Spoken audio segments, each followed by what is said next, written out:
So, hi mga best friend. So, as a content creator, no, pinakamahalagang parte talaga ng pagko-content natin dapat gumagawa tayo ng paraan na tapusin ng mga viewers yung panonood sa mga ginawa nating content.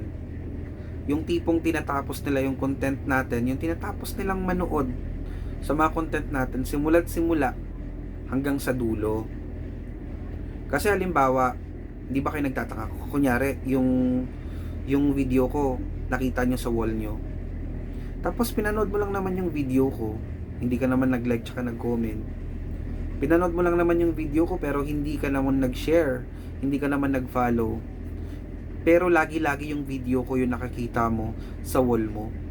Lagi-lagi yung video ko yung pag-scroll mo nandun lagi. Ayan. Bakit? Kasi ikaw, dun sa mga viewers ko, minimake sure ko na tinatapos talaga nila yung mga videos o content na ginagawa ko.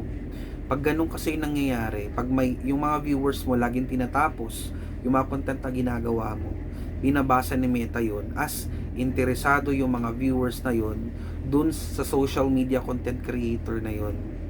So ang gagawin niya, ipapadala niya lagi yung mga videos mo dun sa mga taong lagi-laging nanonood at nagtatapos ng mga video mo.